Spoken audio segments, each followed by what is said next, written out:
Attends, me dis pas que tu vas faire cette blague. Bah quoi, t'as mieux peut-être? Non, nos blagues sont trop nulles. Lancez le générique. Née en 1893 à Paris, dans le 9e arrondissement, Lily Boulanger a baigné dans la musique depuis la plus tendre enfance. D'un côté, son père, Ernest Boulanger, est un compositeur connu de l'époque qui a gagné le prestigieux Prix de Rome. Le Prix de Rome donne accès à une sorte de formation pour les plus talentueux artistes en devenir, où sont passés par exemple Debussy, Berlioz, Ravel ou encore Bizet. Et de l'autre, sa maman, Raïssa Michetskaya, est une cantatrice russe aux origines discutables. La jeune Lily est donc baignée très tôt dans le monde musical. Et elle apprend même à lire les partitions musicales avant l'alphabet. Gabriel Fauré, ami de la famille et autre compositeur de renom, est impressionné par ses aptitudes et lui donne alors des cours. En 1909, soit âgée de 16 ans, Lily Boulanger entre au Conservatoire de Paris et publie ses premières œuvres. Mais la maladie, et plus largement la souffrance, physique comme mentale, viennent à la fois contrarier ses plans et nourrir son œuvre. À l'âge de 2 ans, elle contracte une pneumonie qui l'affaiblit énormément. Et puis à 6 ans, son père décède. Et pour couronner le tout, Lily Boulanger est très certainement atteinte de la maladie de Crohn, une maladie inflammatoire chronique de l'intestin. Difficile d'être souriante dans ces conditions. Malgré cette santé plus que fragile, Lily Boulanger postule au Prix de Rome et devient en 1913 la première femme à remporter le prix.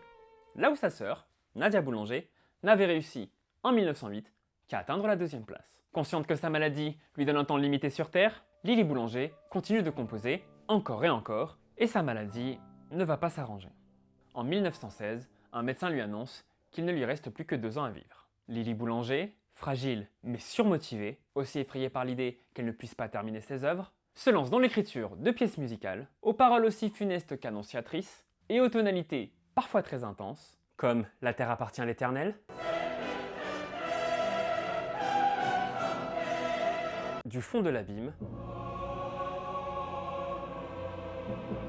ou encore D'un soir triste.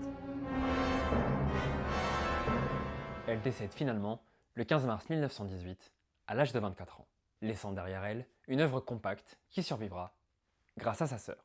Cette dernière deviendra l'une des plus grandes professeurs de composition du XXe siècle, avec des élèves aux noms aussi illustres que Michel Legrand, Quincy Jones ou Philip Glass. Elle défendra l'œuvre de sa sœur, qui résistera mal aux affres du temps, surplantée par d'autres compositeurs comme Claude Debussy, mort 10 jours après elle. Son travail commence finalement à être reconnu depuis les années 2000, porté par la volonté de nombreux historiens, mais aussi compositeurs-compositrices, qui, souhaitant remettre la femme dans l'histoire du monde, redécouvrent cette œuvre foisonnante, mais dont de nombreuses partitions ont été perdues. Lily Boulanger est une surdouée de la musique classique. C'est une compositrice de renom qui a réussi à s'imposer dans un monde majoritairement masculin. Marquée par le deuil et en général sa maladie chronique, elle composera un grand nombre d'œuvres très sombres qui, en plus de résonner avec son histoire personnelle, correspondent au monde dans lequel elle vit, marqué par la Première Guerre mondiale.